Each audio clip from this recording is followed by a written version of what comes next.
Hello friends, कैसे हो आप सब? I hope you all are doing so well in your life. I am again back with my another video. I hope जो मेरी first video आपके लिए काफ़ी ज़्यादा बेनिफिशियल रही हो, specially Punjab history and culture के जो स्टूडेंट्स हैं उनके लिए। और बाकी भी जो है यानी कि वो मेरी वीडियो देख सकते हैं, बिकॉज जनरल नॉलेज जो है वो इससे इंक्रीज होगी। नो डाउट सिर्फ पंजाब हिस्ट्री एंड कल्चर के लिए ही नहीं है। तो let's move on towards our next topic. मेरा जो नेक्स्ट टॉपिक है that is about the Kushans and their contribution to the Punjab. अब हम जो है कुशान्स के बारे में पढ़ेंगे कि कुशान्स का क्या रोल था, उन्होंने क्या क्या पंजाब में किया था, उनका क्या क्या कंट्रीब्यूशन था कुशान्स का। बेसिकली आपको थोड़ा सा ब्रीफ में बता देती हूँ, देन आगे जो है हम डिटेल में करेंगे। कुशान्स जो थे वो बेसिकली उनका होमलैंड जो था वो चाइना का था। मीन्स वो चाइना को बिलोंग करते थे। और उनके इस वीडियो में हम बेसिकली लर्न करेंगे उनके रिलेशन जो थे वो कैसे ज्यादा मीन्स फॉरेन कंट्री के साथ हुए थे, उनका ट्रेड किस तरह का था, एंड कैसे उन्होंने अपने आप को यहाँ पर मीन्स इंडिया में पंजाब में कैसे सेटल डाउन कर लिया था। We learn all these things in this video. I hope this video will also more beneficial for you, specially for the Punjab history and culture के जो स्टूडेंट्स हैं। अगर आपको मेरी ये वीडियो भी अच्छी लगेगी तो मेरी वीडियो को लाइक करना, शेयर करना, and don't forget to subscribe my channel, that is never stop learning. So let's just move on towards our topic. तो चलिए अब हम स्टार्ट करते हैं कि बिफोर स्टार्टिंग हमें ये पता होना चाहिए कि कुशान्स कौन थे, वो कहाँ से आए थे, उन्होंने अपना मीन्स होमलैंड कैसे छोड़ा था। तो वो सब अब हम करेंगे इंट्रोडक्शन में। तो जो कुशान्स जो थे बेसिकली एक टर्किश ट्राइब थी। मीन शेफर्ड्स की एक टर्किश ट्राइब थी। चाइनीज हिस्टोरियंस के अकॉर्डिंग वो यूची ट्राइब के थे। ठीक है, जिसमें 5 main groups means 5 main principalities जो थी वो मेन आती थी। ठीक है, और इनका जो मेन होमलैंड था वो चाइना था, नॉर्थ वेस्टर्न चाइना। और अपने होमलैंड से ये निकाल दिए गए थे by nomadic tribe, that is Huns. Huns ने इन्हें अपने मेन होमलैंड से निकाल दिया था। ह्यून्स जो थे वो काफी ज्यादा बारबेरियंस थे, कट्टर थे, जो काफी ज्यादा मीन्स बिलीव करते थे लड़ाई वगैरह में। देन जो कुशान्स है, कुशान्स को हम क्यू शैंग भी कहते हैं। जैसे चाइनीज हिस्टोरियंस के अकॉर्डिंग इन्हें यूची ट्राइब कहते हैं और इन्हें क्यू शैंग भी कहा जाता है। ये जो यूची ट्राइब जो थी, जब इन्हें मेन अपने होमलैंड से निकाल दिया गया था, देन ये गोबी डेजर्ट जो था उस तरफ इन्होंने जाना शुरू कर दिया था। देन उसके जो आसपास के जो एरियाज जो थे वहां पर जो था, जो शख्स जो थे उनका मेन मींस रेजिडेंस था, वो काफी लंबे टाइम से मींस वो उस जगह पर रह रहे थे।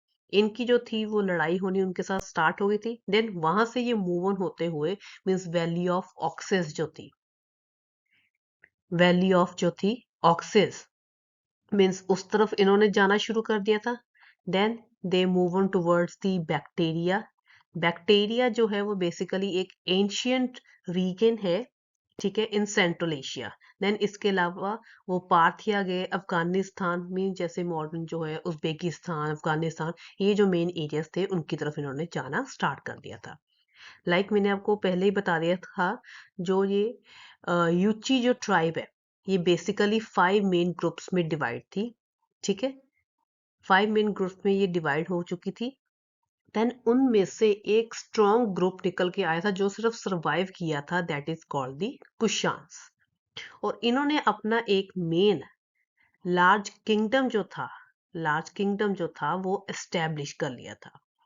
ठीक है, देन इसमें से जो कुशान डायनेस्टी का जो first and the main ruler आता है दैट इज कॉल्ड दी क्यूजुला कैदफिसिस, जिसे हम कैदफिसिस 1 भी कहते हैं। जो क्यूजुला कैदफिसिस है उसका करियर जो था वो काफी ज्यादा विक्टोरियस था। After imposing his authority on his people, he too, like the Bactrian Greeks, often crossed over the Hindu Kush and he occupied the Kabul Valley. Then further उसने कंधार को भी अपने मीन्स अंडर कर लिया था। देन इसके अलावा a very large number of coins of cat pieces won, that means Kujula Kadphises have been discovered, means उसके टाइम के जो कॉइन्स थे वो काफी ज्यादा यानी कि मीन्स अमाउंट में मीन्स वो हिस्टोरियंस ने डिस्कवर किए थे। देन क्यूजुला कैथ फेसेस के बाद उसका जो बेटा था that is Vima Kadphises, वो थ्रोन पर बैठा था। Like his father he was also very capable ruler, ठीक है, अपने फादर की पॉलिसी को अपनाते हुए, which policy means policy of expand his empire. इसने सबसे पहले पंजाब को कॉन्कर किया, ठीक है।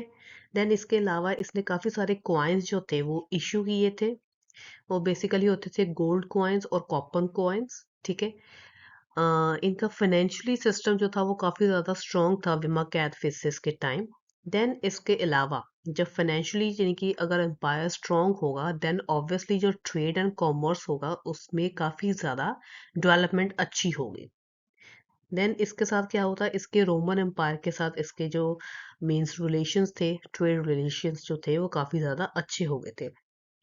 जो क्वाइंस जो इसने इशू किए थे उसके ऊपर इसने कुछ इनग्रेव करवाया था, दैट इज लॉर्ड शिवा की इमेजेस इसने इनग्रेव करवाई थी। नंदी की इमेजेस जो थी इसने इनग्रेव करवाई थी। दैट मीन्स वो क्या शो करती हैं कि दैट विमा कैथफिसिस जो था he was a follower of Shaivism. Then इन दोनों के बाद जो मेन इंपॉर्टेंट जो फेमस जो किंग है कुषाण डायनेस्टी का जो इंपॉर्टेंट रूलर है दैट इज कनिष्क। कनिष्क जो है बहुत ही ज्यादा पावरफुल रूलर था, मींस लाइक अपने जो इंसेस्टर्स की तरह। इसकी जो ड्यूरेशन थी मींस इसका जो टाइम पीरियड था वो ज्यादा था अपने इंसेस्टर्स की बजाय, ठीक है। तो चलिए अब हम नेक्स्ट अब हम करेंगे कनिष्क के बारे में। अब हम करेंगे कनिष्क के बारे में।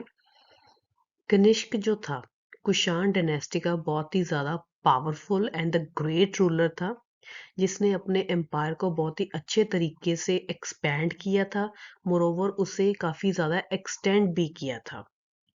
देन कनिष्क जो था वो काफी फेमस रूलर था अमंग द कुषाण डायनेस्टी। ये कहा जाता है कि अगर कनिष्क ना होता कुषाण डायनेस्टी में देन इससे क्या होता कि हमें इसकी स्टडी के बारे में मीन्स हम पढ़ ही ना पाते।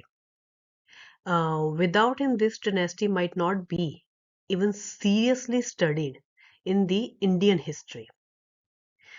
तो अगर हम इसके कोरोनेशन की बात करें देन अलग अलग व्यूज आते हैं हिस्टोरियंस के। कोई कहता है कि इसने 78 एडी में मींस थ्रोन को मींस थ्रोन पर बैठा था और 123 एडी तक ये मींस इसने रूल किया है। कुछ का कहना है कि इसने 120 एडी में मींस कोरोनेशन पर बैठा था। कुछ का कहना है कि वो 90 एडी में मींस थ्रोन पर बैठा था। सो डिफरेंट डिफरेंट व्यूज है, पर ज्यादातर व्यूज क्या माने जाते हैं कि 120 एडी में ये कोरोनेशन पर बैठ गया था। इसके पेरेंटिंग मींस इसके पेरेंट्स के बारे में बहुत ही कम पता है, मीन्स उसके बारे में कुछ स्पेसिफिक इंफॉर्मेशन नहीं है इंडियन हिस्ट्री में। देन इसके अलावा मेन इसकी एक्टिविटीज क्या थी, सेंटर ऑफ एक्टिविटीज क्या थी इसकी, वॉज द मेन पंजाब। और इसकी कैपिटल क्या थी, पुरुषापुर और पेशावर, ठीक है। ये बेसिकली बुद्धिज्म को काफी ज्यादा बिलीव करता था। He was the follower of Buddhism and moreover इसने अपनी सारी लाइफ जो थी डेडिकेटेड की थी। He dedicated his whole life in preaching this religion that means Buddhism. Then इसके अलावा अब हम करेंगे इसकी मेन बैटल्स के बारे में।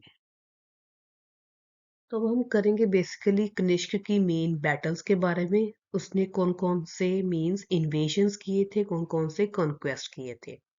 तो उनमें से सबसे पहले अब हम करेंगे that is war of Magadha.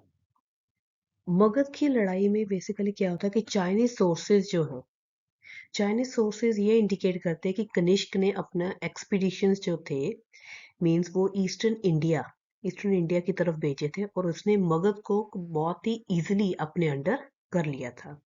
Then Chinese author का ये कहना है कि जब उसने मगध को अपने अंडर किया था तो जो पाटलिपुत्र का जो किंग था उसने मींस एक बुद्धिस्ट सेंट जो था वो कनिष्क को दिया था एज अ गिफ्ट।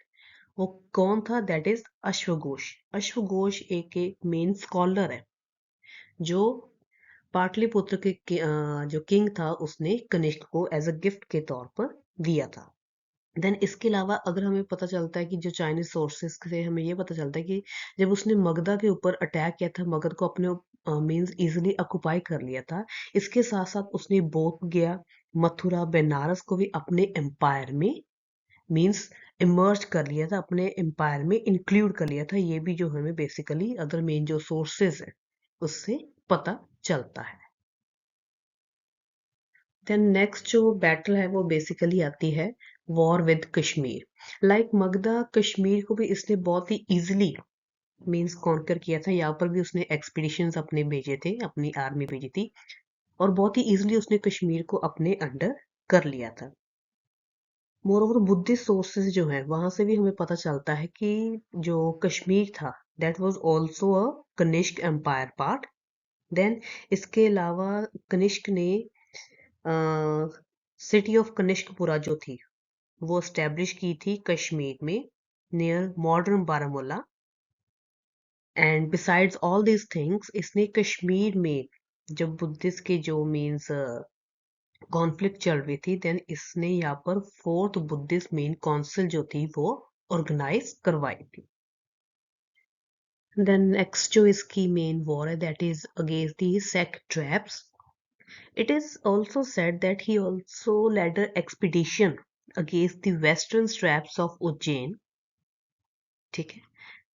एंड शशांतना जो बेसिकली मेन फाउंडर था इस ट्रैप का, ठीक है।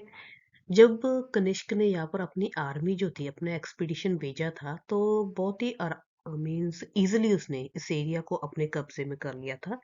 एंड जो शशांतना था, जो मेन मीन्स स्ट्रैप का जो उज्जैन का जो फाउंडर जो था, Ujjain line of western strap, उसका जो फाउंडर था उसने क्या किया था, इनकी कनिष्क की सुपरमेसी को इजीली एक्सेप्ट कर लिया था। एंड मोरोवर उसे खुश करने के लिए उसने मालवा का कुछ पोर्शन जो था, मालवा मालवा का कुछ पोर्शन जो था उसने कनिष्क को एज अ गिफ्ट के तौर पर दिया था। कौन सा पोर्शन उसने दिया था? मालवा का कुछ पोर्शन जो था कनिष्क को दिया था। देन ये तो थी उसकी मेन इंपॉर्टेंट बैटल जो उसने बड़ी इजीली जो थी इन एरियाज को अपने अंडर कर लिया था। लाइक मगध हो गया, ठीक है, कश्मीर हो गया, और Ujjain line of western strap हो गया। देन इसके अलावा इसकी मेन एक बैटल थी वॉर विद चाइना। तो अब हम बेसिकली करेंगे main and important battle that is war with China. इसमें बेसिकली क्या हुआ था कि दो मेन रीजन है कनिष्क के इस मींस चाइना के साथ लड़ाई करने के।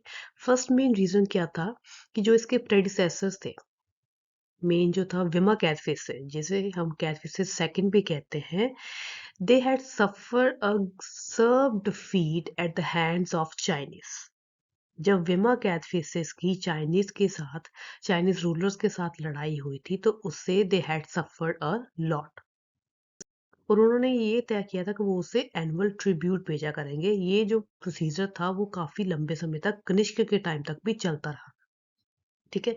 फर्स्ट मेन रीजन क्या था कनिष्क का चाइना के साथ लड़ाई करने का, कि एक तो उसने अपने प्रेडिसेसर के साथ जो मीन्स इनजस्टिस हुआ था, ठीक है, उस चीज का रिवेंज उसने लेना था, ठीक है।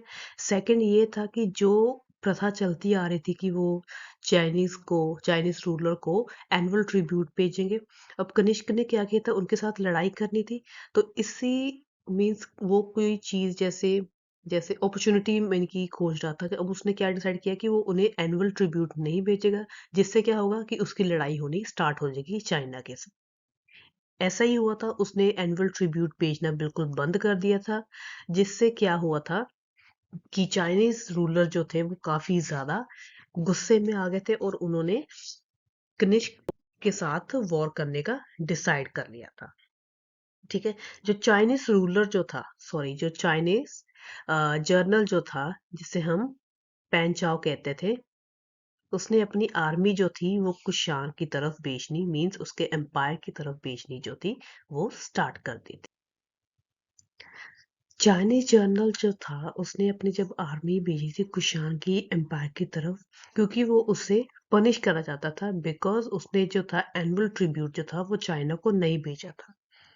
Then on the other hand जो जो कनिष्क जो था उसने अपने 70,000 मैन जो थे अपनी इस लड़ाई में लगा लिए थे।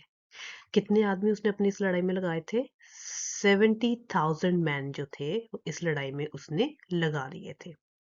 But on the with the huge army he was not successful. काफी लंबे समय तक ये जो लड़ाई थी वो चलती रही थी और कनिष्क जो था इस लड़ाई में हार गया था। But after this defeat Kanishka जो था वो चुप नहीं रहा था। कुछ समय के लिए उसने अपनी आर्मी को अगेन तैयार किया। He made a huge preparations, अपने कुछ चेंजेस किए उसने मिलिट्री में। And then for the second time he came out again. उसने अपनी आर्मी इंक्रीज की, कुछ न्यू टेक्निक्स जो थी उसने इम्प्लीमेंट की अपनी आर्मी में। And for a second time he came out victorious. Second time जो था उसने चाइना से अगेन लड़ाई की थी और वो जीत गया था। जिसके साथ क्या हुआ था कि उसकी जो प्रेस्टीज थी, उसका जो फेम था वो काफी ज्यादा इंक्रीज हो गया था। मोरोवर जब उसने मीन्स चाइना को हराया था, उसे 3 मेन प्रोविंस जो थे वो मिले थे। That is Khotan, Tashkent and Yarkand. ये जो 3 मेन प्रोविंस थे वो इसके अंडर आ गए थे। जिससे क्या हुआ था कि कनिष्क की मीन्स इसकी जो प्रेस्टीज थी वो काफी ज्यादा हाई हो गई थी, वो काफी ज्यादा पॉपुलर हो गया था। देन इसके अलावा अब हम बेसिकली करेंगे इसका मेन एक्सटेंट, कि इसका जो मेन एक्सटेंट था वो इंडिया में तो था, मींस नॉर्थ साइड में भी था, साउथ के उज्जैन में भी था। It included provinces and states in India as well as beyond Afghanistan, like Bactria हो गया, पार्थिया हो गया। जैसे अब इसने चाइनीज को हराकर इसने कोहतांग, यारखंड, ये भी जो सारे जो एरियाज थे, जो प्रोविंसेस थे, इसने अपने अंडर कर लिए थे। देन इसकी किंगडम की जो कैपिटल क्या थी? पेशावर, पेशावर इन पंजाब।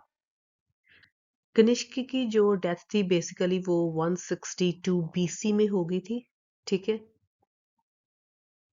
काफी सारी स्टोरीज है इसके रिलेटेड कि क्या कहते हैं कि एक बार क्या हुआ था कि कनिष्क जो था वो बीमार हो गया था, काफी सारा मीन्स बीमार पड़ गया था, मीन्स एक बहुत ही ज्यादा मीन्स जैसे इन्वेजन्स में काफी ज्यादा अपने आप को इंडल्ज रखता था। जो आर्मी इसकी थी वो काफी ज्यादा थक चुकी थी इतनी ज्यादा लड़ाइयां वगैरह लड़के।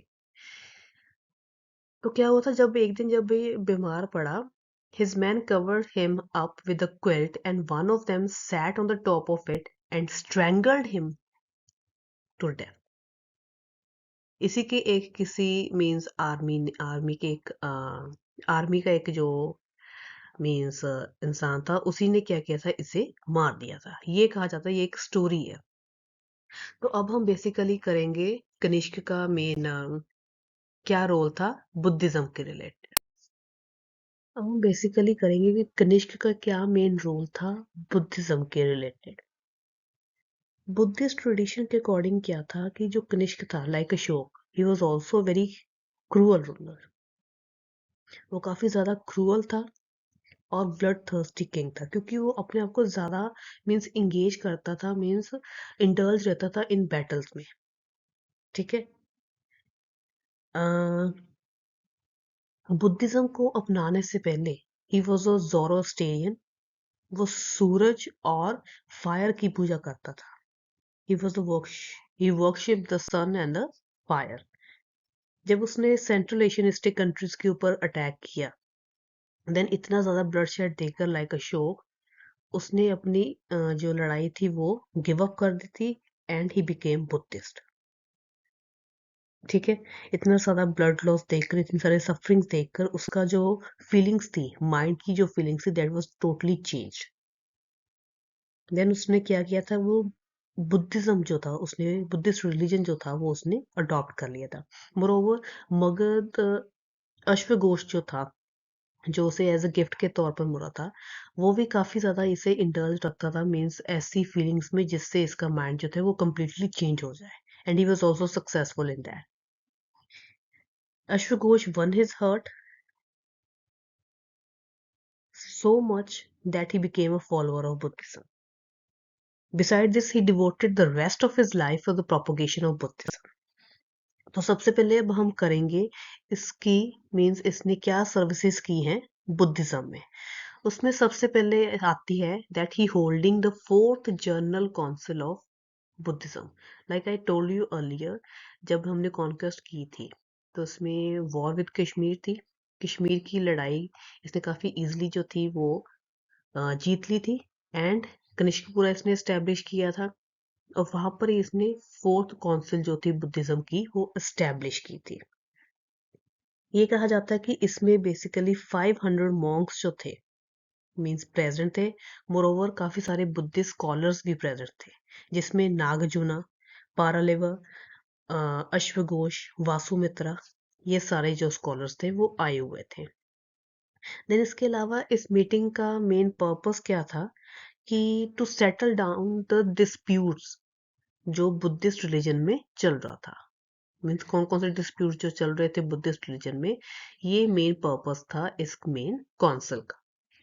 इसको हेड, मीन्स इसका लीडिंग हेड कौन था, वो वासुमित्रा था. वासुमित्रा इसको लीड कर रहा था. देन इसमें थ्री सेक्रेड बुक्स जो थी, मीन्स वो इमर्ज हुई थी, जिसे हम थ्री पिटक्स भी कहते हैं, जिसमें महाविभाषा जो बुक थी वो काफी इम्पोर्टेंट थी. ठीक है, ये ग्रेटेस्ट बुक थी ऑन बुद्धिस्ट फिलोसफी. महाविभाषा बुक को हम बेसिकली इंसाइक्लोपीडिया ऑफ बुद्धिज्म भी कहते हैं. ठीक है. Moreover the interest which Kanishka evinced in the proceeding of the assembly greatly help in the propagation of the Buddhism. Moreover the Tibetan जो historians है वो यही लिखते हैं कि इस काउंसिल में डिस्प्यूट्स जो थे बुद्धिस्ट रिलीजन में, जो होने वाले डिस्प्यूट्स जो थे वो तो सेटल डाउन हो गए थे, बट स्टिल इसमें एक ड्रॉबैक आ गया था. उनका ये मानना है ड्रॉबैक आ गया था. वो ड्रॉबैक क्या था कि एक न्यू स्कूल ऑफ बुद्धिज्म जो था वो इमर्ज हो गया था. वो कौन सा था, महायानिज्म. ठीक है. देन सेकंड जो है, सेकंड पॉइंट इसमें बेसिकली आएगा reformation of the Buddhism. Reformation of Buddhism में बेसिकली क्या हुआ था कि Kanishka reign witness some fundamental changes in Buddhism. कुछ चेंजेस आए थे बुद्धिज्म में. The original Buddhism of the time of Lord Gautama Buddha was not liked by the people. They didn't want to practice self mortification.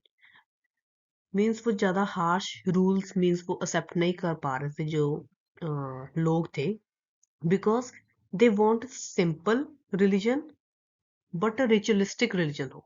Simple हो but ritualistic हो, ज़्यादा harsh principles ना हो. This transformation came with the growth of a new sect of Buddhism, जिसे हम कहते हैं महायानिज्म. जब फोर्थ काउंसिल तब इसमें न्यू चेंजेस आए थे, इसलिए इसमें रेफॉर्मेशन होनी स्टार्ट हो गई थी. इस महायानिज्म को हम ग्रेट व्हील भी कहते हैं. ठीक है, जिसमें क्या था कि जो पुराने जो रूल्स थे उसे खत्म कर दिया गया था और न्यू रूल्स जो थे वो बुद्धिज्म में लेकर आए थे. दिस ट्रांसफॉर्मेशन और reforms of Buddhism was greatly responsible for the spread of Buddhism in the time of Kanishk. अब नेक्स्ट कनिष्क ने क्या सर्विस की थी इसमें बुद्धिज्म में, that is about the propaganda through the art. इसमें इसने क्या किया था, through the growth of art during the Kanishka reign also contributed to the development of Buddhism. कनिष्क ने बेसिकली एक गंधार स्कूल ऑफ आर्ट जो था उसे प्रमोट किया था. इसमें गंधार स्कूल ऑफ आर्ट में क्या था कि various types of structures, images जो थी बुद्धा के रिलेटेड मीन्स बनाई जाती थी. उनके लाइफ की हिस्ट्री या उनके बर्थ के रिलेटेड मीन्स काफी सारी इमेजेस जो थी वो बुद्धा के रिलेटेड बनाई जाती थी. देन इससे क्या हुआ था, the sculptures of this school produce a large number of magnificent images and statues of Buddha.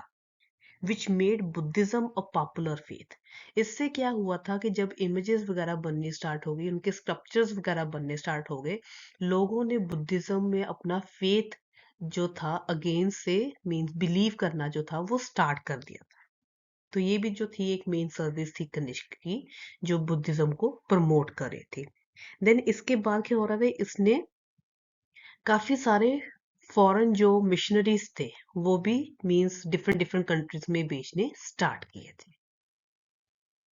Like Ashok Kanishka ने भी क्या किया था, नंबर ऑफ मिशनरीज जो थे, मिशनरीज मींस इसने जो अपना एक मिशन सेटअप किया था कि बुद्धिज्म को प्रमोट करना है, काफी सारे मिशनरीज को डिफरेंट डिफरेंट कंट्रीज में मींस भेजा था in order to propagate Buddhism, Buddhist religious को प्रमोट करने के लिए।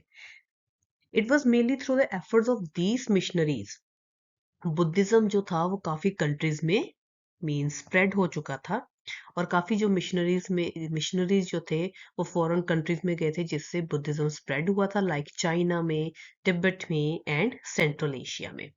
देन नेक्स्ट जो सर्विस आती है कनिष्क की, that is about the patronage to Buddhist literature.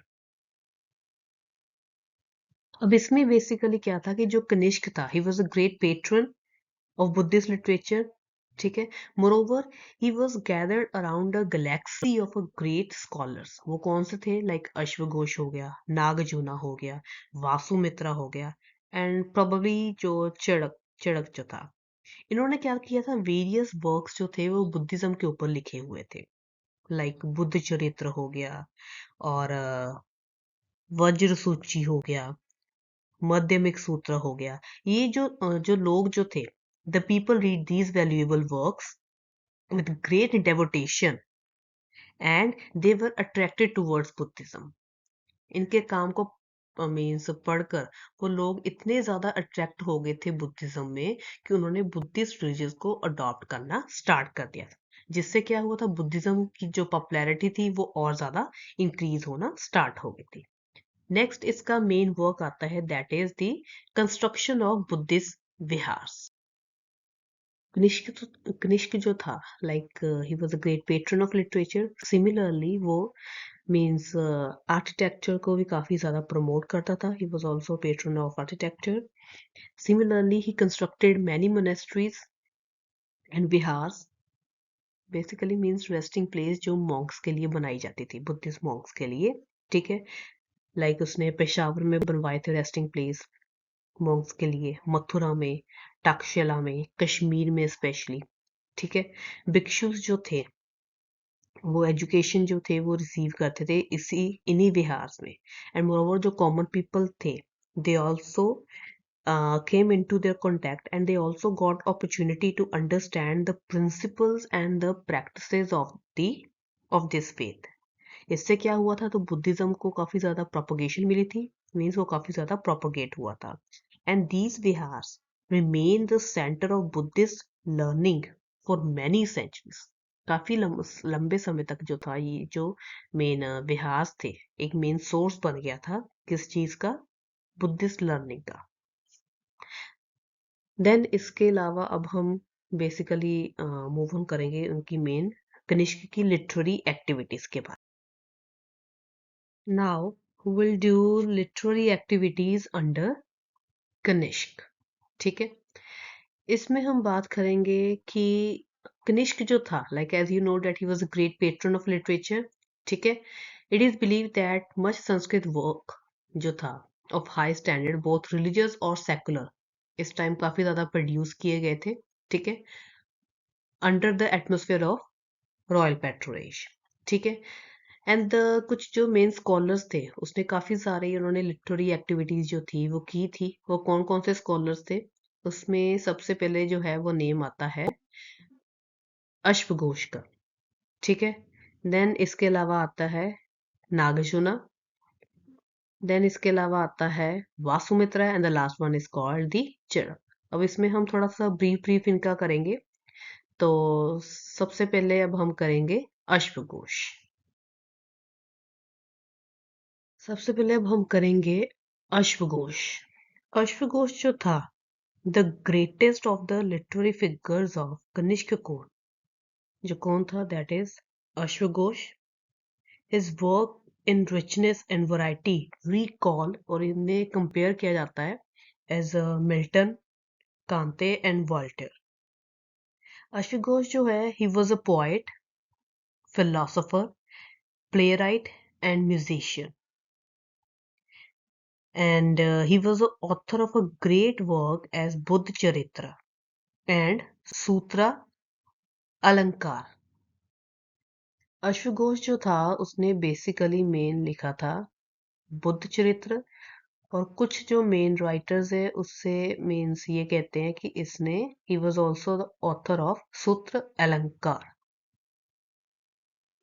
पर कुछ हिस्टोरियंस का ये मानना है कि जो सूत्र अलंकार है ये बेसिकली मीन्स एक बुद्धिस्ट मोंक जो था, जो पेशावर का रहने वाला था, दैट इज असंगा।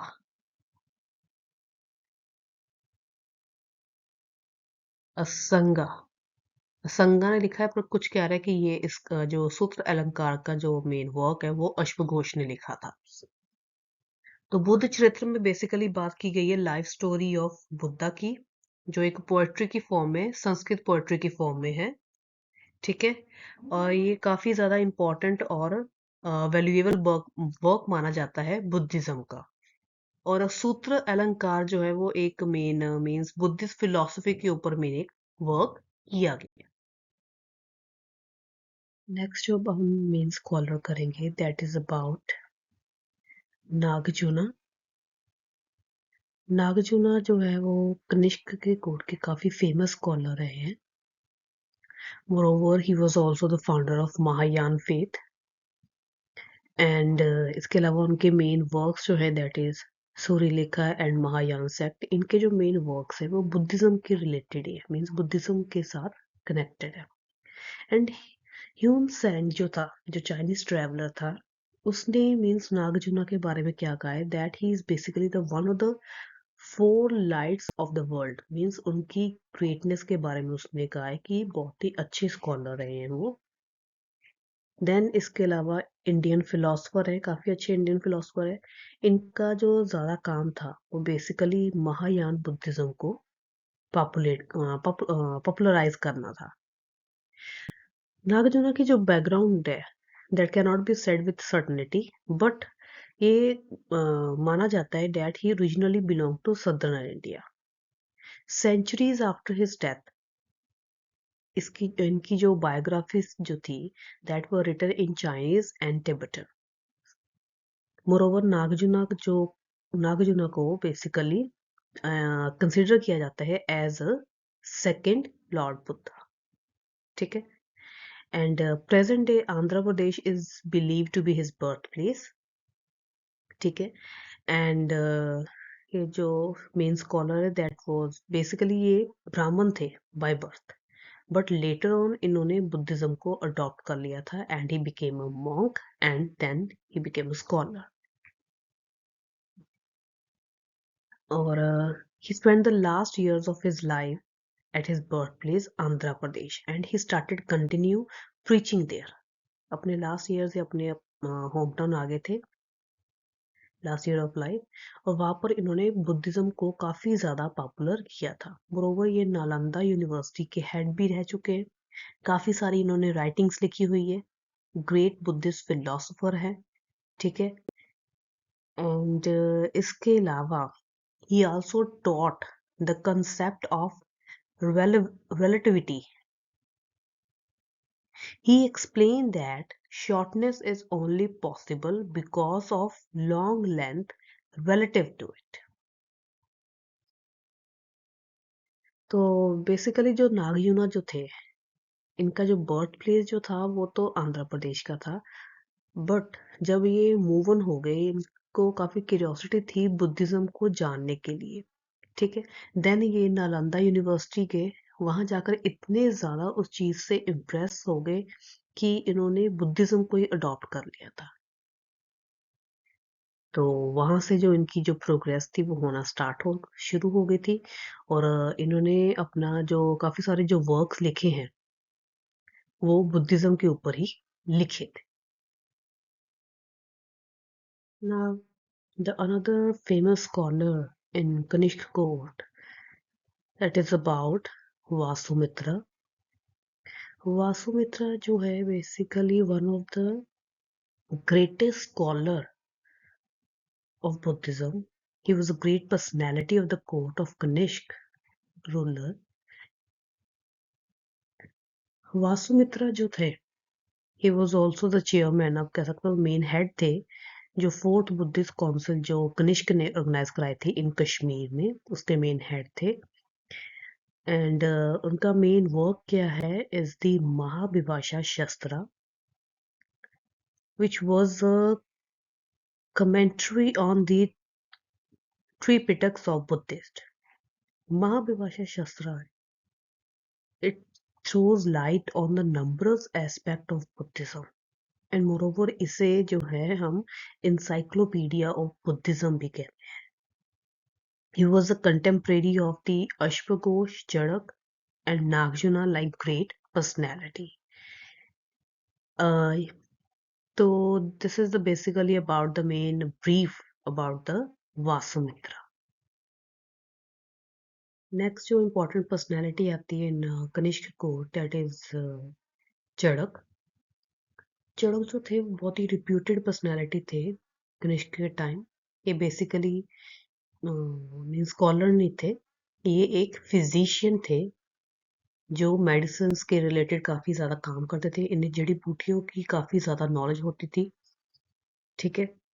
इसके अलावा इनका जो मेन वर्क था दैट इज अबाउट चड़क संहिता. ठीक है. कनिष्क के कोर्ट से इन्हें काफी ज्यादा पैट्रोनेज मिलती रहती थी, जिसके कारण ये अपना काम करते रहते थे. And he wrote an authoritative work on pathology और साइंस, पैथोलॉजी एंड मेडिसिन के बारे में इन्हें काफ़ी ज़्यादा ज्ञान था, और पैथोलॉजी के बारे में भी इनके काफ़ी ज़्यादा वर्क जो है वो पैथोलॉजी के ऊपर रिलेटेड है. पैथोलॉजी क्या होता है? Pathology is basically means science of the causes and effects of diseases. That means pathology. तो इन्हें पैट्रोनेज मिलती थी, जिसके कारण ये अपना जो फिजिशियन का जो काम था ये करते रहते थे, जिसके कारण इनकी जो मीन्स पॉपुलैरिटी जो थी वो काफ़ी ज़्यादा थी during the Kanishka time. Now literary activities के बाद अब हम मेन करेंगे कि कनिष्क के टाइम ट्रेड एंड कॉमर्स की क्या पोजीशन थी उसकी डायनेस्टी में, मींस उसके एम्पायर में क्या मेन रोल था ट्रेड एंड कॉमर्स का. अगर हम ट्रेड एंड कॉमर्स की बात करें कि कनिष्क के टाइम बहुत ही ज़्यादा फ्लरिश किया था. लाइक आपको पता है कि मैंने आपको बताया कि स्टार्टिंग से इनके जो कॉइन्स थे, कॉइन्स जैसे गोल्ड, कॉपर कॉइन्स काफी ज्यादा मीन्स इनके टाइम चलते थे, जिससे क्या था कि इनका ट्रेड जो था वो काफी ज्यादा फ्लरिश था. Trade is also flourish in the region of Kanishka. And moreover जो the borders of Kushan empire, जो वो आंध्रा को टच करते थे, चाइनीज और पार्थियंस जो थे उन्हें वो टच करते थे, जिससे क्या था कि इनका जो ट्रेड जो था, जो ट्रेड के जो रिलेशंस थे दैट वाज क्वाइट डेवलप, काफी अच्छे अच्छे बने हुए थे. कनिष्क ने काफी ज्यादा इन्वेशंस की थी, जिसके कारण क्या हुआ था कि उसने अच्छे रिलेशंस जो थे इनके साथ बना लिए थे, और अच्छे रिलेशंस बने थे, जिसके कारण क्या होता इनका ट्रेड सिस्टम जो था इनके साथ चलता चलता रहता था. मीन्स ये कुछ चीजें अपनी बेस से थे, कुछ उनसे मंगवाते थे. तो उसमें क्या क्या चीजें आती थी? सबसे पहले ये एक्सपोर्ट क्या करते थे, कनिष्क के टाइम क्या क्या चीजें एक्सपोर्ट होती थी? सबसे पहले स्पाइसेस हो गए, सिल्क हो गया, फूड ग्रेन्स आ गए, आइवरी आ गई जो कि काफी ज्यादा कॉस्टली होती थी. देन इसके अलावा ड्रग्स थे जो डिफरेंट डिफरेंट कंट्रीज को ये एक्सपोर्ट करते थे. देन इन रिटर्न में इन्हें क्या मिलता था? गोल्ड मिलता था और प्रेशियस स्टोन मिलते थे. इसी के कारण क्या था कि जो इंडिया जो था वो काफी ज्यादा रिच और प्रॉस्पियस था during the Kushan dynasty. So that is basically about the main trade and the commerce, कि कुशान के टाइम जो ट्रेड और कॉमर्स था वो काफी ज्यादा फ्लरिश था. उस समय मींस कोई भी ज्यादा इन्हें नुकसान वगैरह बिल्कुल नहीं होता था, क्योंकि बिकॉज ऑफ हिज कॉइन्स काफी चीजें ये एक्सपोर्ट भी करते थे. ठीक है. और इनके पास इंपोर्ट भी होती थी चीजें. So that is about the main trade and commerce under Kushan dynasty. Now अब हम करेंगे कि आर्ट कैसे का था अंडर द कनिष्क रूल। तो इसके अंडर कम से कम दो मेन पार्ट आते हैं अगर हम कनिष्क के आर्ट की बात करें। तो सबसे पहले आएगा मथुरा आर्ट, ठीक है। देन जो सेकंड है दैट इज गंधारा आर्ट। इन दोनों में डिफरेंस क्या है मैं आपको थोड़ा ब्रीफ में बता देती हूँ, देन मैं आपको बाद में डिटेल में बताती हूँ। मथुरा आर्ट में बेसिकली मेन स्टैचूज वगैरह बनाते थे जिसमें मेन फोकस किया जाता था किंग के ऊपर। देन इसके अलावा कुछ मीन्स बुद्धा के भी स्टैचूज बनाए जाते थे। मोर ओवर कुछ मूर्तियां बनाई जाती थी, हिंदू गॉड एंड गॉडेसेस की भी मूर्तियां बनाई जाती थी। ये जो चीज है ये आती थी मथुरा आर्ट में। ऑन द कंट्री अगर हम बात करें गंधारा आर्ट की, इसमें जस्ट जो था वो बुद्धिज्म के ही रिलेटेड था। जो हर एक चीज जो स्टैचू जो आइडल कुछ भी बनाए जाते थे वो सिर्फ बुद्धा के रिलेटेड ही बनाए जाते थे। Now let's we talk about in detail about the Mathura form of art. अब हम बात करेंगे Mathura. Mathura art basically means Kanishka के टाइम में काफी ज्यादा फ्लरिश हुआ था। अ, उसने मथुरा में काफी ज्यादा means number of monasteries, statues, sculptures जो थे वो बनाए थे, ठीक है। बेसिकली इसमें ज्यादा इम्फोसिस किस चीज पर दिया जाता था। मथुरा स्कूल ऑफ आर्ट में क्या था कि जो किंग के जो पोर्ट्रेट थे मीन्स ये किंग के स्टैचूज जो थे वो बनाए जाते थे। जिसमें सबसे इम्पोर्टेंट जो स्टैचू है वो कनिष्क का बनाया गया था, जिसमें means that is this statue is basically headless, जो मथुरा में बनाया गया था। इसके अलावा देन किंग के स्टैचूज के अलावा इसमें इमेजेस जो थी वो बनाई जाती थी, बुद्धा की हो गई या बोधिसत्वस जो थे उनकी बनाई जाती थी। देन इनके अलावा जो आइडल्स वगैरह थे, हिंदू गॉड एंड गॉडेसेस के आइडल्स वो बनाए जाते थे। वो कौन से गॉड्स थे? शिवा हो गए, विष्णु हो गए, सूर्य हो गए। देन इसके अलावा जैन तीर्थंकर के भी आइडल्स बनाए जाते थे इन मथुरा स्कूल ऑफ आर्ट। फिर इसके अलावा अगर हम सबसे इम्पोर्टेंट जो means Mathura school of art की जो एक मेन काम था अगर हम उसकी बात करें तो वो आता है चैत्य एट पेशावर। पेशावर में एक चैत्य बनाया गया था।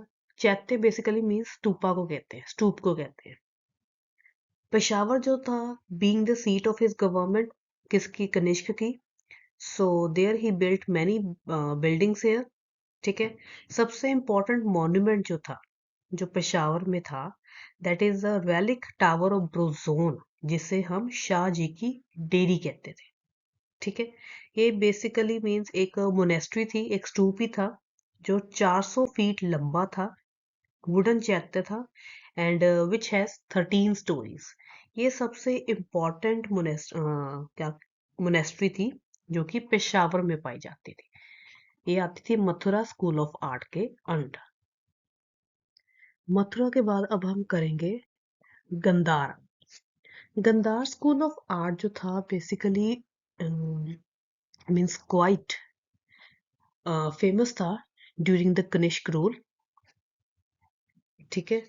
और इसमें एक प्रोमिनेंट प्लेस जो थी मीन्स गंधार आर्ट की एक प्रोमिनेंट प्लेस है इंडियन कल्चरल में। ये गंधार आर्ट जो था बेसिकली इसमें क्या क्या चीजें आती हैं मीन्स ये आर्किटेक्ट हो गया, स्कल्पचर्स हो गए, इमेजेस हो गए, पेंटिंग्स हो गए, इसके साथ कनेक्टेड थे, ठीक है। जो ये कहाँ पर ज्यादा फ्लरिश था? गंधार रीजन में means modern Rawalpindi.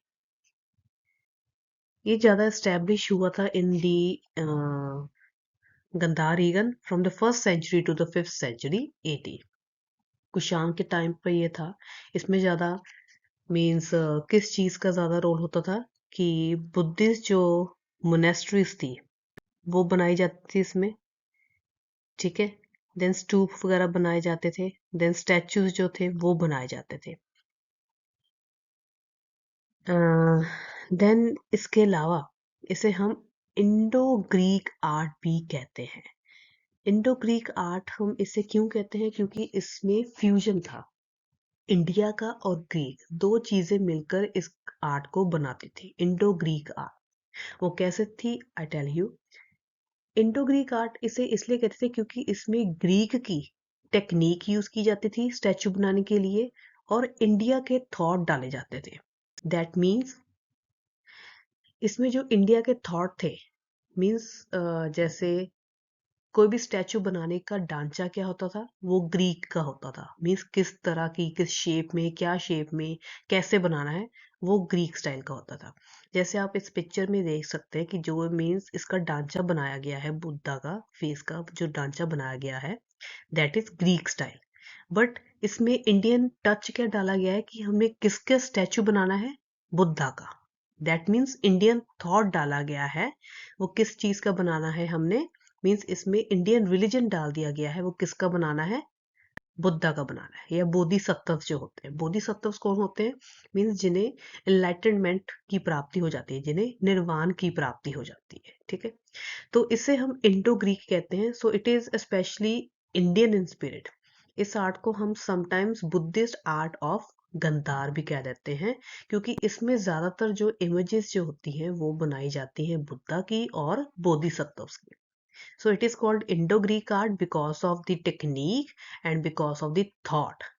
So that's why this art is called Indo-Greek art.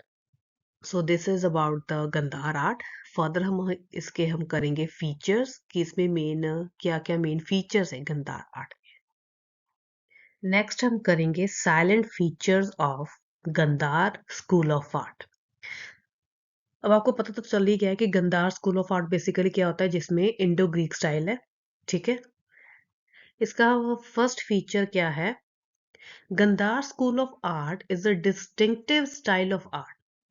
Means जो गंधार स्कूल ऑफ आर्ट है एक डिस्टिंक्टिव स्टाइल ऑफ आर्ट है। दैट मीन्स एक अलग तरह का, एक विशेष तरह का आर्ट है, जिसमें क्या है कि बुद्धा को कैसे दिखाया गया है, in a sitting position and appears to be a king rather than aesthetic. इसमें क्या है कि बुद्धा को एक सिटिंग पोजीशन में दिखाया गया है, जिसमें वो किंग की तरह रिप्रेजेंट किए गए हैं, ना कि एक एस्थेटिक, ना कि एक सेंट की तरह। ठीक है, देन इसके अलावा उनकी काफी सारी जो मीन्स जो स्ट्रक्चर्स जो बनाए गए हैं, उनके जो मीन्स बर्थ के रिलेटेड जो है, उनकी बर्थ स्टोरीज के रिलेटेड जो है, काफी सारे स्कल्पचर्स जो है वो बनाए गए हैं। देन इसके अलावा सबसे जो मेन इंपॉर्टेंट जो उनके स्कल्पचर्स बनाए गए, दैट इज जब उन्हें निर्वाणा की प्राप्ति हो गई थी, इनलाइटन जब हुए थे बुद्धा की, that became the most favorite subject of the sculptures. So Gandhara school of art जो है एक डिस्टिंक्टिव स्टाइल ऑफ आर्ट है। देन नेक्स्ट इसका पॉइंट आता है, Gandhara art had influence of Greek art. That is obviously a right feature. अब इसमें ये क्या है कि इसमें आपको जैसे पता ही कि जो गंधार स्कूल ऑफ आर्ट है वो इंडो ग्रीक है।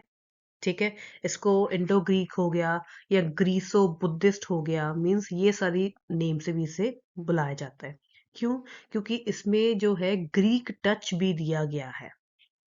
स्टार्टिंग में क्या हुआ था कि जब इमेजेस बनाना, जब स्टैचूज बनाना, जब बुद्धा के स्टैचूज बनाना स्टार्ट किए गए थे, वो ऐसे लग रहे थे कि जैसे that he is shown as a Greek god Apollo.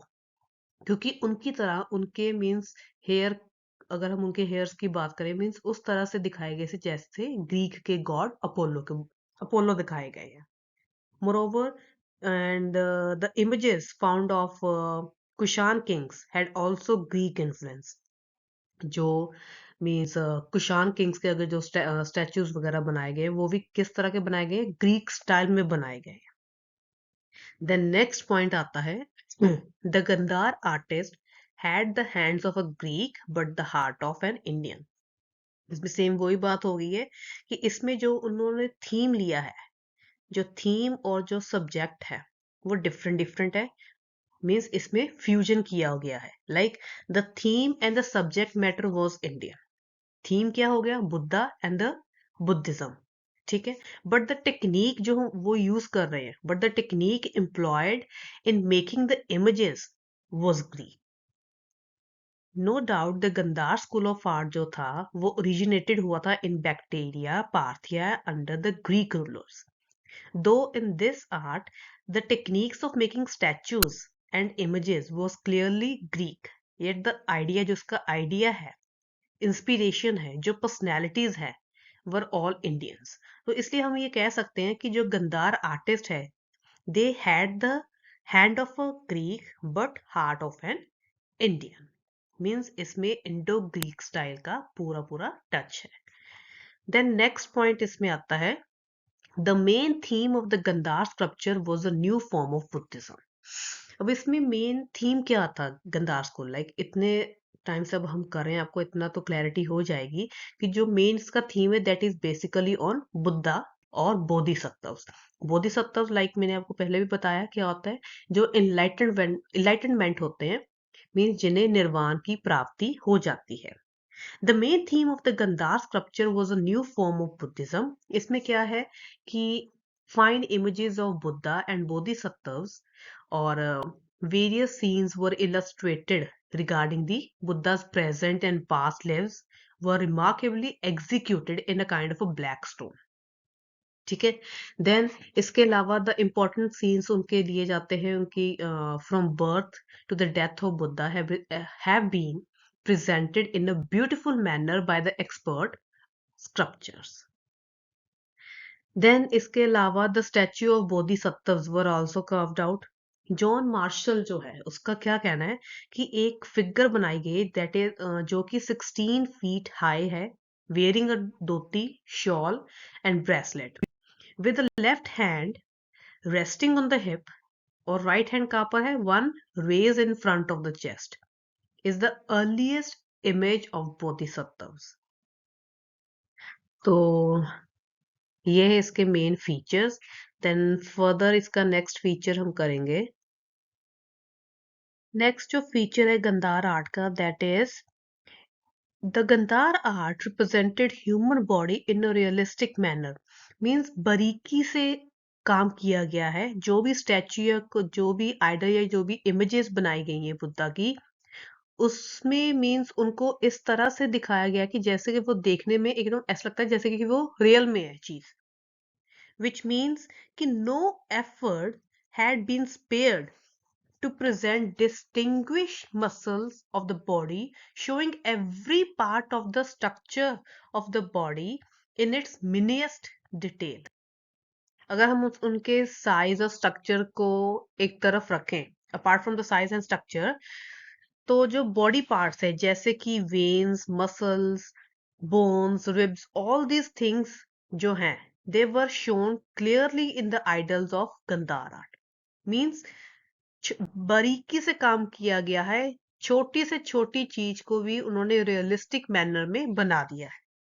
Moreover for example Buddha का एक स्टैचू है जिसमें he had been shown as a very lean personality. Lean basically means he had been shown as a very weak person.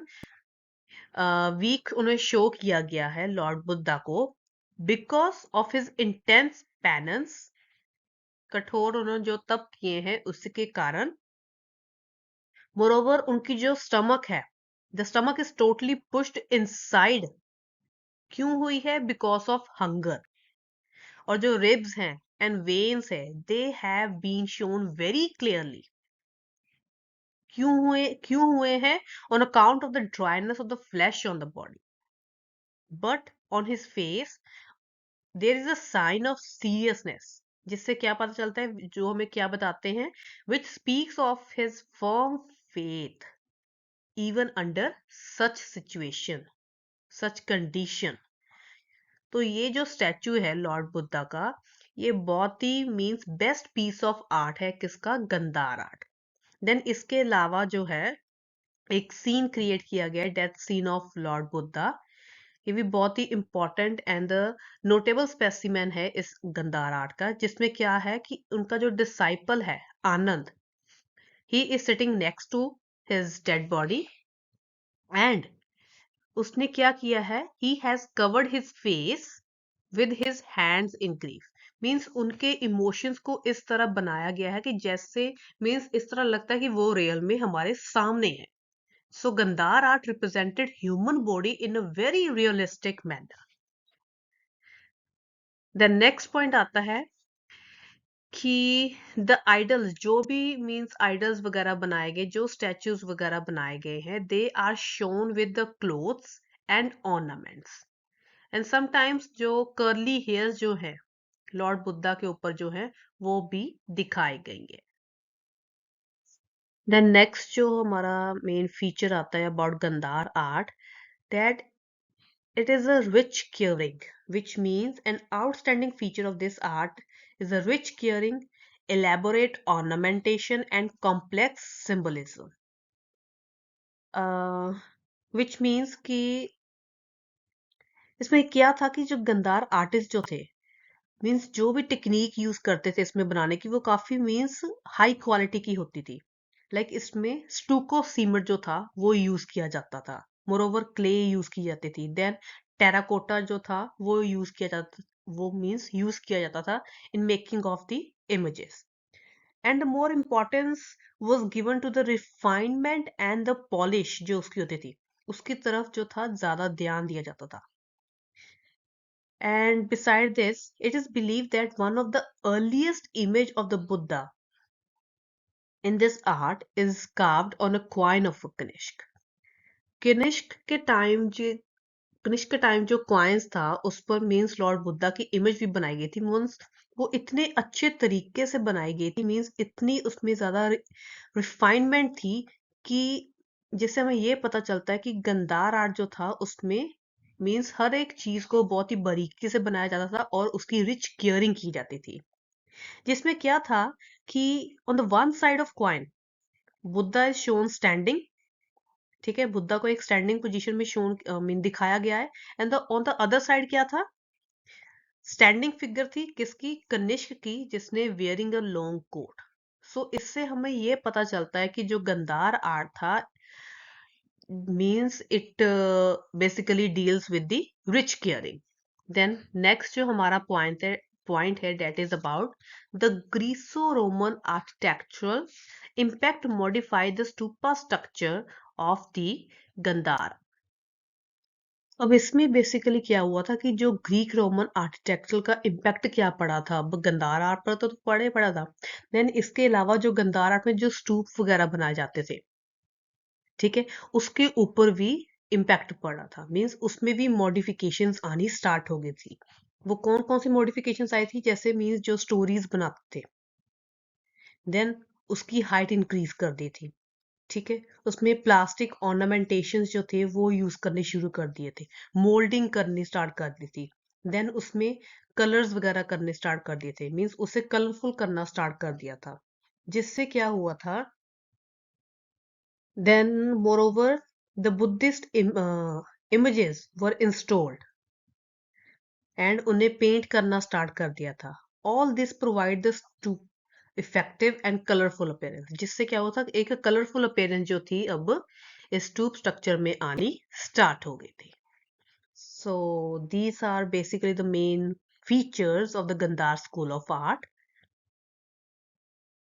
Now हमारा जो अब last topic है इस chapter का, that is about the impact of Gandhara school of art. Means जैसे अब हमने Gandhar art पढ़ लिया क्या होता है, इंडो ग्रीक स्टाइल है, ठीक है, वो उसके कुछ हमने फीचर्स भी किए हैं, ठीक है। देन अब हम करेंगे उसका मेन इम्पैक्ट क्या पड़ा। सबसे पहले जो है उसका इम्पैक्ट पड़ा है that is the rise of Mahayanism. Means Mahayanism को काफी ज्यादा प्रमोट जैसे मीन्स किया है। इसमें बेसिकली क्या है कि जो सब्जेक्ट एंड द थीम है गंधार आर्ट का वो टोटली बुद्धिज्म के ऊपर रिलेटेड है, ठीक है। एंड द गंधार आर्टिस्ट जो हैं उन्होंने काफी अच्छे अच्छे जो इमेजेस हैं बुद्धा की बनाए हैं इन डिफरेंट स्टाइल, जो बुद्धा की लाइफ को डिपिक्ट करते हैं, ठीक है, which led to the progress of the Mahayanism, because a feeling of devotion for Buddha aroused in the hearts of people. लोगों ने उन्हें मीन्स लॉर्ड बुद्धा को एज अ एक डिटी मान लिया, एज अ गॉड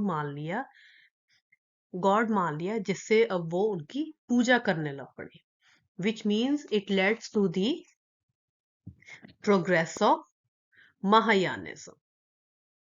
नेक्स्ट जो आता है पॉइंट मीन्स क्या इम्पैक्ट पड़ा, that is the encourage, it encourage idol worship. वो कैसे इनकरेज हुआ, लाइक द जो बोधिस थे, मीन जो भिक्षुस थे, जो मोंक्स थे, they started worshipping Buddhas idols, ठीक है। सिमिलरली ये सेम स्ट्रक्चर किन्होंने फॉलो करना स्टार्ट कर दिया, was followed by the Hindus in India, जिससे क्या हुआ, गंधार आर्ट जो था वो काफी सारा मीन्स प्रोग्रेसिव में रहा और it encourage the idol worship. Then next जो पॉइंट आता है that is about the it enhance the glory of the Kanishka. वो कैसे हुआ था? Because the Gandhara school of art जो था it made a tremendous progress. किसके टाइम? कनिष्क के टाइम। क्योंकि जो कनिष्क जो था, कुषाण डायनेस्टी का जो रूलर था, he give a lot of patronage, art और लिटरेचर को काफी ज्यादा वो पैट्रोनेज करता था। when the spread of the with the spread of the glory of Gandhar art, the glory of Kanishk also spread. Gandhar art जो था it enhanced the glory of Kanishk region, and it also entitled him to be regarded as a great ruler in the history of India. No doubt कि इसका impact जो था positive भी था, but on the contrary इसका effect जो था negative with the passage of time पड़ा था। वो कैसे पड़ा था कि जब जब जो चाइनीज ट्रेवलर जो था फाहिन, जब वो गंदार रीजन में आया था, उसने देखा कि काफी नंबर ऑफ मोनेस्ट्रीज जो है वो स्तूप वगैरह बनाए गए हैं कनिष्क ने। ठीक है, ये तो अच्छी बात थी, मीन्स ये पॉजिटिव पॉइंट्स था। बट जब ह्यूम्स का टाइम आया, जब ह्यूम्स आए under the leadership of Toramana and Mihirakula, ये बताया जाता है कि उन्होंने कितने सारे हंड्रेड्स ऑफ टूब्स जो थे वो डिस्ट्रॉय कर दिए थे। बिकॉज ह्यूम्स जो थे वो काफी ज्यादा बारबेरियंस थे, they believe in fighting, means वो तबाही वगैरह मचाने में ज्यादा बिलीव करते थे। नेगेटिव इम्पैक्ट क्या पड़ा कि ह्यूम्स ने इन सारे स्तूप्स जो थे, मोस्टली ज्यादा जो स्तूप्स थे उन्होंने डिस्ट्रॉय कर दिए थे, मोनेस्ट्रीज को डिस्ट्रॉय कर दिया था। So this was a fatal shock to Gandhara art. Gandhara art जो था काफी ज्यादा सफर किया था इसी के कारण, ह्यूम्स के कारण। 5th सेंचुरी तक तो गंधार आर्ट काफी ज्यादा फ्लरिश किया था, but in the 6th century it was totally disappear. So इसका एक पॉजिटिव भी है, इसका एक नेगेटिव भी है। नेगेटिव क्या है जो है कि 6th सेंचुरी तक ये टोटली डिसअपियर हो चुका था Gandhara school of art. Then next जो पॉइंट आता है कि गंधार आर्ट का इम्पैक्ट क्या था, that is about the spread of Buddhism in central Asianistic countries. Like आपको पता है जैसे कनिष्क ने काफी सारे अपने मिशनरीज जो थे वो भेजे थे फॉरेन कंट्रीज में, ताकि बुद्धिज्म को प्रमोट किया जाए। बुद्धिज्म जो था वो स्प्रेड हुआ था in central Asianistic countries like Tibet हो गया, चाइना हो गया, जापान हो गया। As a Gandhara art influence the art of these countries. Moreover जो इन कंट्रीज के लोगों ने क्या किया था कि वो काफी ज्यादा इस चीज से इन्फ्लुएंस हुए थे और उन्होंने they started worshipping Buddha a lot. So this is the main impact, जिससे क्या होता, बुद्धिज्म जो था वो काफी ज्यादा स्प्रेड हो गया था फॉरेन कंट्रीज में। लास्ट क्या आएगा इसमें impact of Gandhara school of art, that it has a great impact on Indian art. Means Indian art के ऊपर इसका काफी ज्यादा इन्फ्लुएंस था। वो कैसे था कि इस आर्ट से क्या हुआ था, this art greatly influence the Indian art at Mathura, Sarnath, Vidisha and Amaravati. We find a number of statues, काफी ज्यादा स्टैचूज जो है which seems to have been carved out on the pattern of Gandhara art के अकॉर्डिंग ही बनाए गए थे।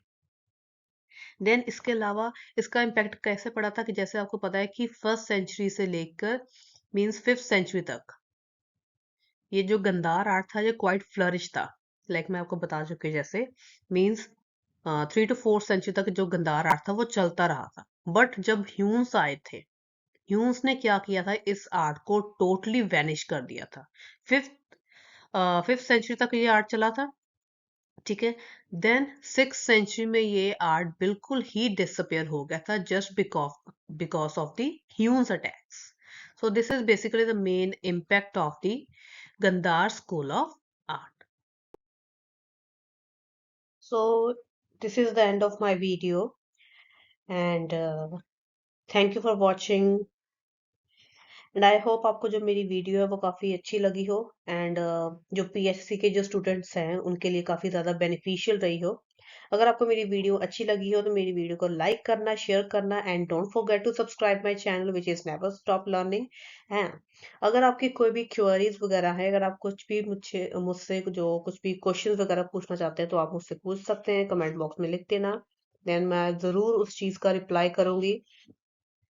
एंड अगर आप किसी और हिस्ट्री के टॉपिक के रिलेटेड अगर आप कुछ मुझसे चाहते हो कि मैं उसको कुछ कोई वीडियो लेकर आऊँ तो आप मुझे वो भी बता देना, मैं वो वीडियो खुद ज़रूर बनाऊंगी, ताकि जो स्टूडेंट्स हैं जो उन्हें मीन्स उनके लर्न करने का जो तरीका है वो काफ़ी सिंपल हो जाएगा। तो यही मेरा मेन मोटिव है, ताकि जो स्टूडेंट्स हैं उन्हें ये ना लगे कि हिस्ट्री जो है वो बोरिंग है। मैं इसी तरह की जो प्रेजेंटेशंस लेकर आती रहूंगी ताकि आपके लिए मीन्स वो जो डिफिकल्ट चीज़ है वो सिंपल हो सके। सो आई होप आपको मेरी वीडियोस अच्छी लग रही हो। तो again thank you for watching guys. तब तक के लिए goodbye, take care, and good luck for your future, specially for the students. Bye bye.